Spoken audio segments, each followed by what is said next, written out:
Here is a saying you can trust. If anybody wants to be a leader in the church, they want to do a good work for God and people. A leader must be free from blame. He must be faithful to his wife.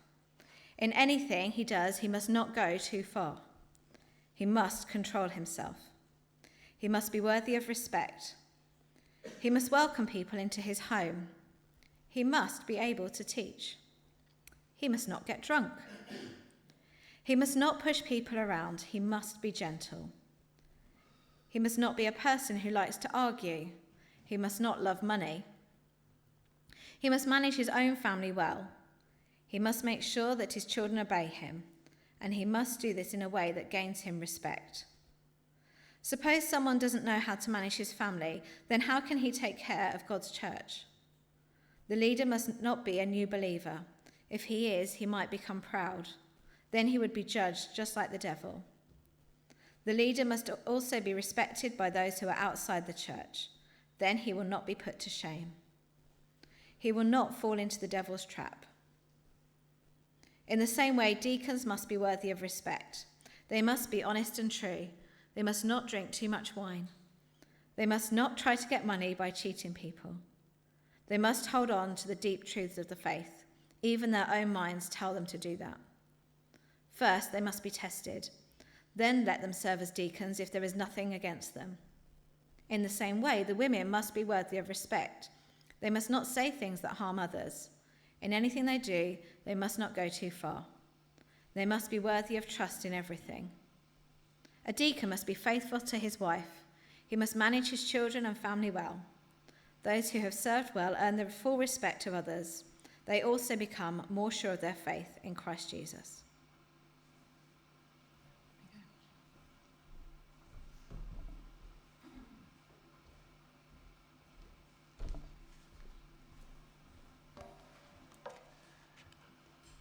Well, I think I ought to say hello again for those who are watching on YouTube. I'm Phillip Staves. I'm moderator of the church here at Cotton End. Thank you, Becky, for that reading, and thank you for reading it from that version. It wasn't the one I was expecting, but actually, you've saved me, about 30 words, because in the NIV, Paul talks about overseers, and I spent the first paragraph trying to explain what an overseer was, and the version you read from simply called them leaders, which is what they are. You know, sometimes we look at the Bible and we think, is it relevant for today? Because it's using words and terms that we're not familiar with. But the translators there got really behind the spirit of it and realised that Paul is talking about leadership. And I would say leadership in the local church. Now, you are in the process of looking for a new minister for Cotton End. And therefore, this section is very apt for you to look at in detail as you consider the qualities of a church leader.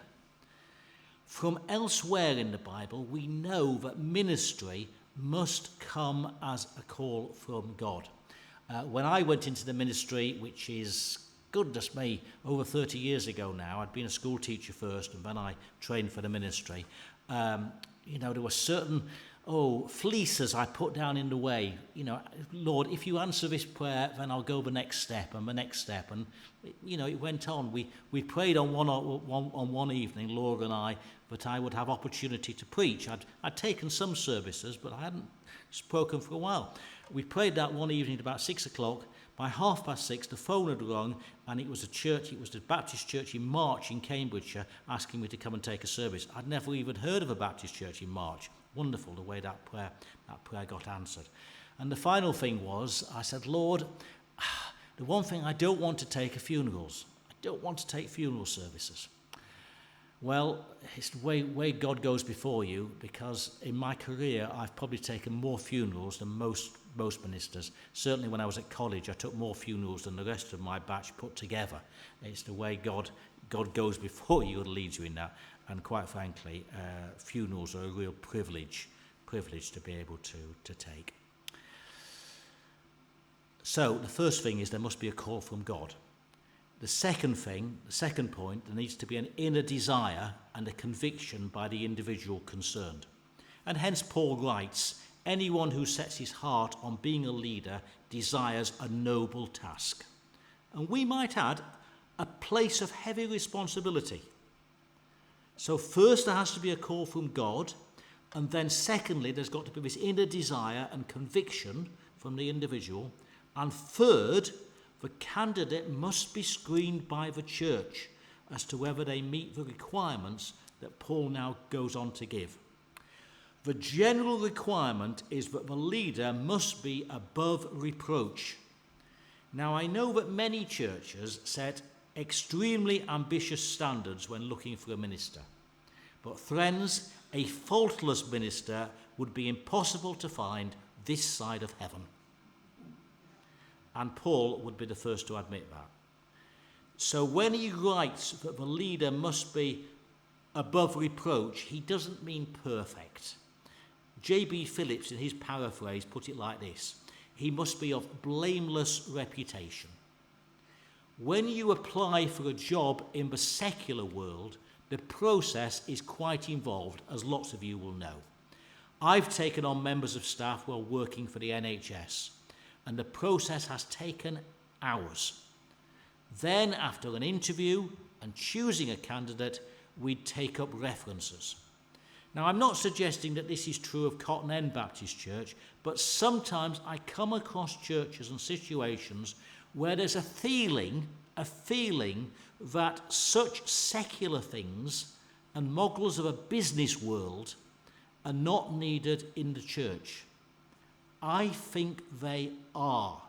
And if we need the biblical authority for doing it, it's here in what Paul writes to young Timothy. How else, unless you do these checks, do you know if somebody is of blameless reputation? I live in Northamptonshire, and we've had this situation in Northamptonshire. It's been on the local news, so you'll know about it, where we've had the chief constable who's been sacked for gross misconduct.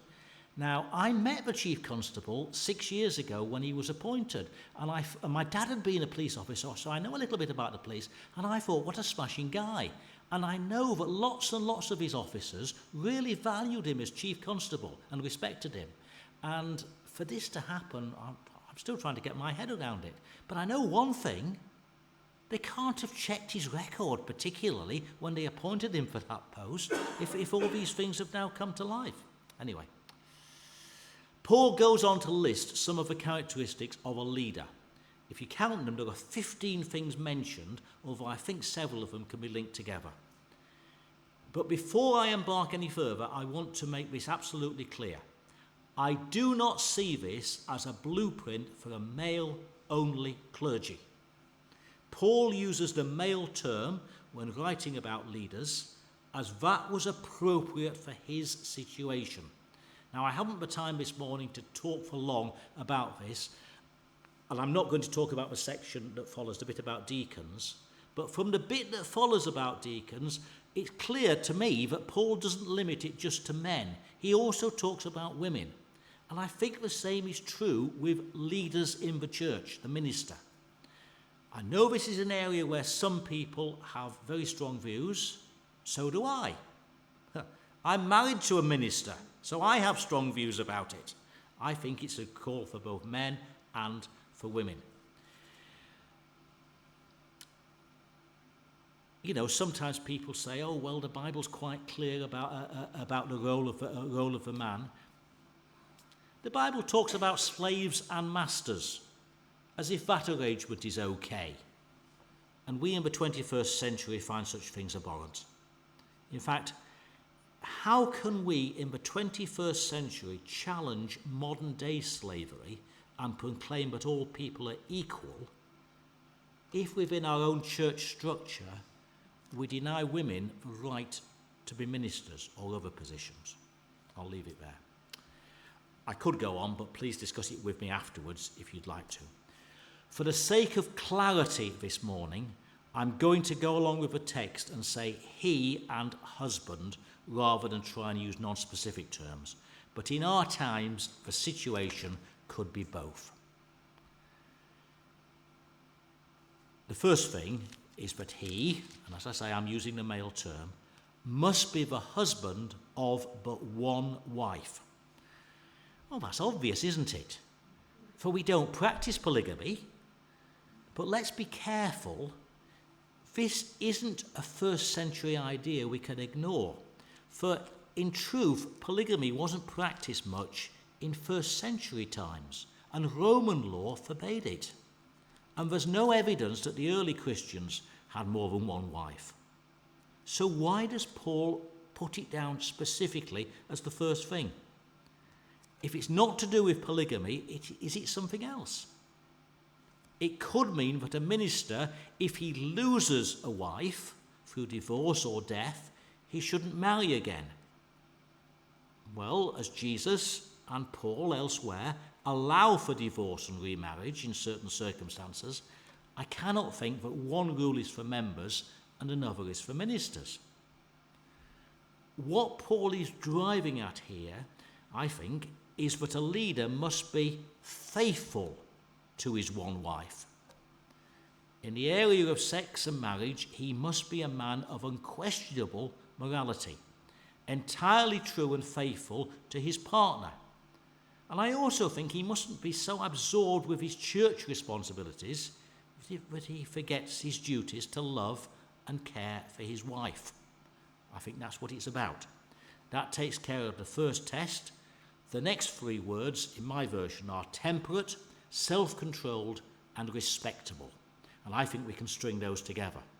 For they're about the minister's personality, how well he or she is in control of him or herself. Now, temperate really means sober, which we shouldn't confuse with somber. But rather, sober means that you're in control of your faculties, and particularly your mind. Self-controlled means he is to possess an inner self-discipline, shouldn't fly off the handle, and need to be inwardly sensible. While the next word, respectable, is really the other side of the coin. For if self-controlled is about the inner self, respectable is talking about the face one presents to the outside world. When we were in a pastoral vacancy in Desborough a few years ago, we used some material from the Baptist Union about what to look for in a prospective minister. And one phrase that caught my eye was a safe pair of hands. Now, I like that phrase. It's one I've used when taking on staff in hospital, actually. I want somebody whom I can trust. I want a safe pair of hands. Being the minister of a church is quite a lonely job, actually. And therefore, because a minister is on his own a lot, it's vital that he possesses a self-mastery. He or she needs to be somebody you could trust. Hospitality is another word. And here Paul's talking about the need for a leader to display hospitality for other Christians. In Paul's day, it would have been other Christians who were passing through. There wouldn't have been hotels or travel lodges or what have you in those days. So Christian travellers, especially itinerant preachers, needed looking after. I'm very grateful, but as an itinerant preacher, you gave me a coffee before the service started, and I've got a glass of orange juice down there, and a glass of water behind me. Thank you for that hospitality. It's that sort of thing that the minister needs to be thinking about. At its basic root, hospitality means to have a love for strangers. And that's a real need for all of us to have. For it was the desire on Jesus' heart to welcome in the stranger. And therefore it should be on the agenda of every church and every church member. But if it's not on the leader's agenda, then it will be harder to find in the church. I also think the quality of hospitality is saying something about the leader's pastoral ability. How good are they at shepherding, pastoring the flock? Now, as I said earlier, most of my time as an ordained minister was spent as a hospital chaplain, and I explained what a chaplain was. Chaplain is somebody who walks alongside another in the storms of life. I'm there to minister to people as they pass through the hospital. I wasn't a minister, I was a chaplain. And in saying that I was a chaplain, I'm partly reminding myself what the role is. in a hospital, I was alongside somebody at a difficult moment. Now, I hope a church minister would also be able to do that. But the role of a church minister needs to be more ongoing. He or she needs to be a pastor. And certainly a good question to ask a prospective minister, deacons and others, is how they see themselves in the role. What title would they use? Do they see themselves as leader, minister, pastor? Interesting.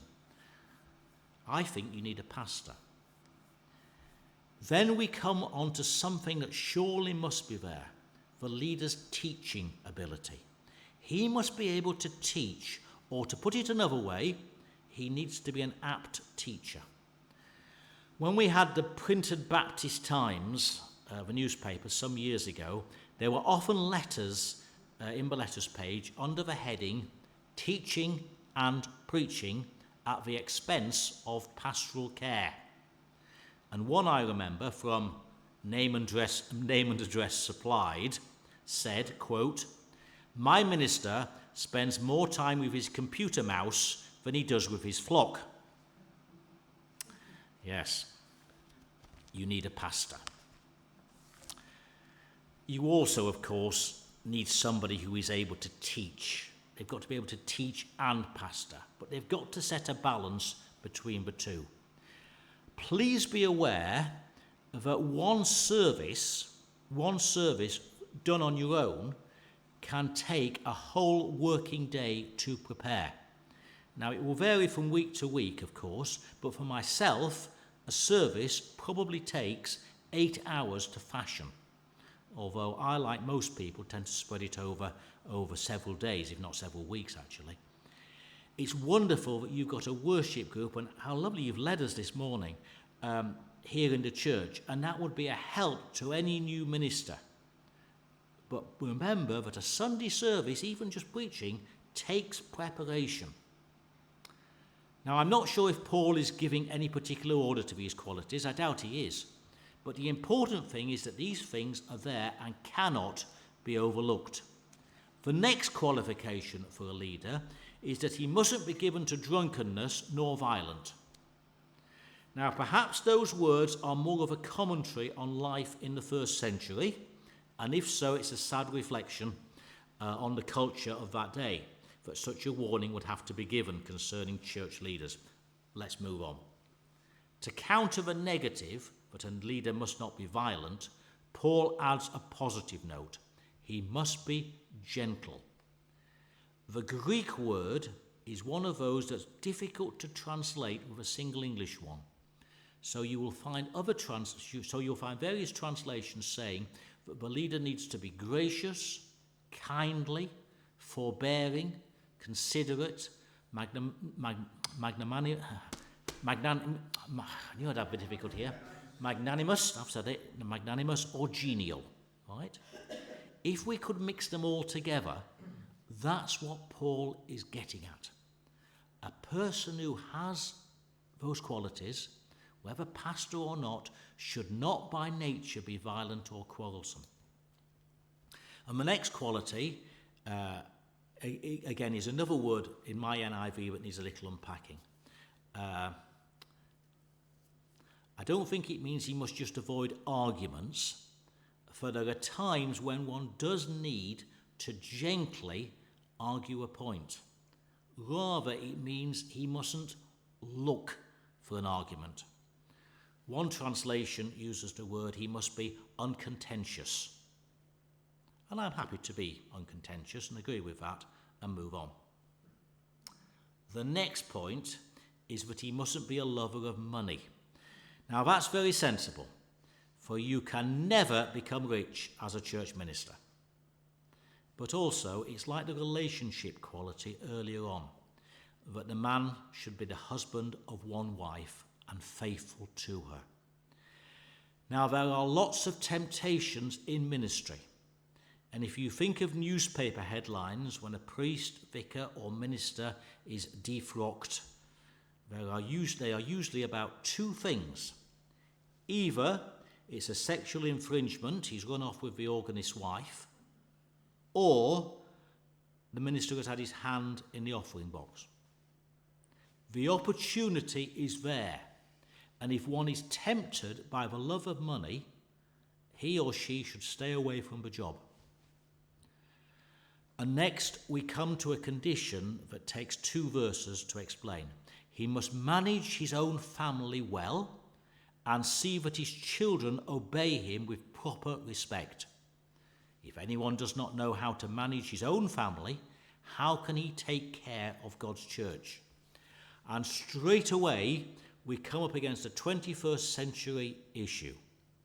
For modern society would say that if you're interviewing a person for a job, the spouse and family do not come into the question. It is politically incorrect to drag them in. You know, there was once upon a time when you appointed a minister, and years ago, of course, it was a man, and the minister's wife was expected to run the women's fellowship and probably be the Sunday school superintendent as well, right? Unpaid, yes? Those days have long gone.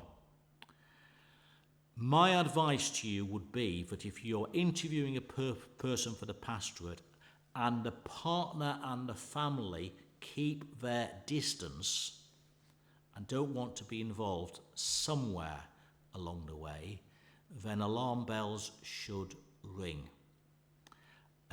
You can't expect the spouse necessarily to be involved, because let's face it, nowadays in marriages, both partners work. He or she would have their own job, but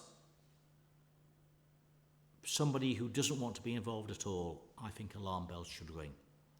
Now, the situation is different if the children, it talks about controlling the children, if the children are, I would say, teenagers and starting to go their own way in the world. A friend of mine in ministry, someone I trained with and really respected, a person who was a wonderful pastor and minister in all senses of the word, had a son who for a little while went off the rails and was in all sorts of trouble, which caused much heartbreak to his parents. He was, though, in his late teens. I think he was 17, 18 at the time. And I would hope a church, in looking at a minister, would recognise that there's a difference between an 18-year-old who's running wild and an 8-year-old. You get my point? And so we come to the penultimate qualification. He must not be a recent convert. I don't think you need to comment further on that, for Paul says it. The danger is that he may become conceited and fall under the same judgment as the devil. Satan, if you remember, became proud and fell from grace. And then finally, he or she needs to have a good reputation with outsiders. Now, I like that phrase. I'm not sure if it's a quality you can readily see, but certainly a good question to ask to a prospective minister would be about what they envisage doing outside the immediate church family. We had a situation a few years ago in the hospital where we were interviewing for a new chaplain, and we were all sort of there were 3 candidates, and I'd invited various people from the hospital to come down and meet them. And we were in the chapel, and we were having a coffee and just standing around and talking. And somebody came into the chapel, a patient I think it was, or a relative, and they came in and they sat down, and whether they were visibly distressed or not, I honestly can't remember. But one of the candidates went over to see what it was about, and that was the one we appointed. Yes, he wanted to be involved with outsiders.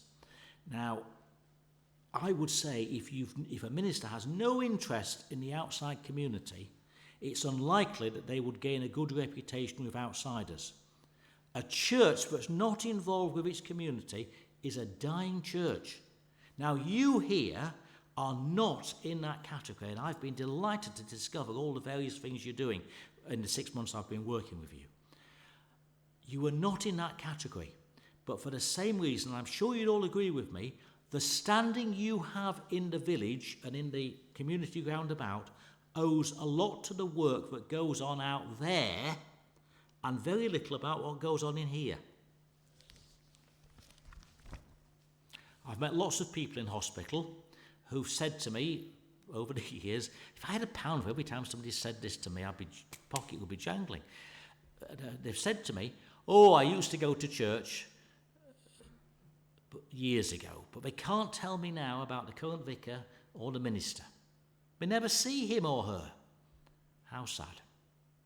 But I'll tell you about one, and you'll all know him, Richard Cole, who until he retired a few years ago was vicar of Findon, just north of Wellingborough. I've met loads of people from Findon who tell me about Richard, and it's not because he's on television. Many people from Findon, not just church folk, many people in Findon spoke very highly of their priest.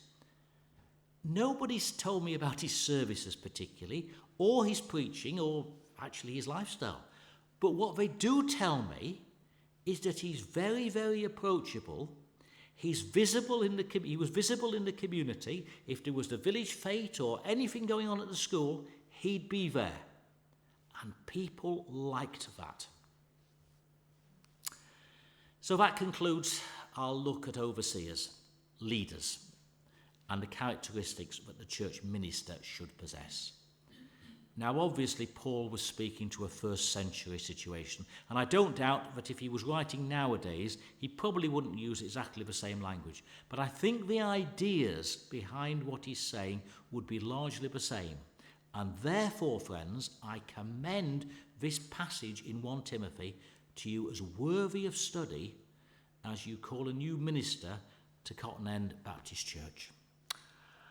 I realise that I've not been able to answer the question as to when this will happen. You've been without a minister for a little while, I know that, and would love to settle on a new pastor. I've been a moderator. This is the third time I've been a moderator of a church, and the other two churches, I was there when we called a new pastor to them, so bear that in mind. But I also know and must remind you that at the moment there are more churches looking for ministers than there are ministers looking for churches. However, you've put together a church profile, you've revised it this year, and it's now out there for prospective candidates to see. I genuinely think that you've got a great situation here in Cotton End, and if I was 30 years younger, Laura and I would have loved to come and work with you. But I'm retired now and I'm far too busy. But more importantly of that than anything I'm saying, God has someone in mind for the pastorate here at Cotton End.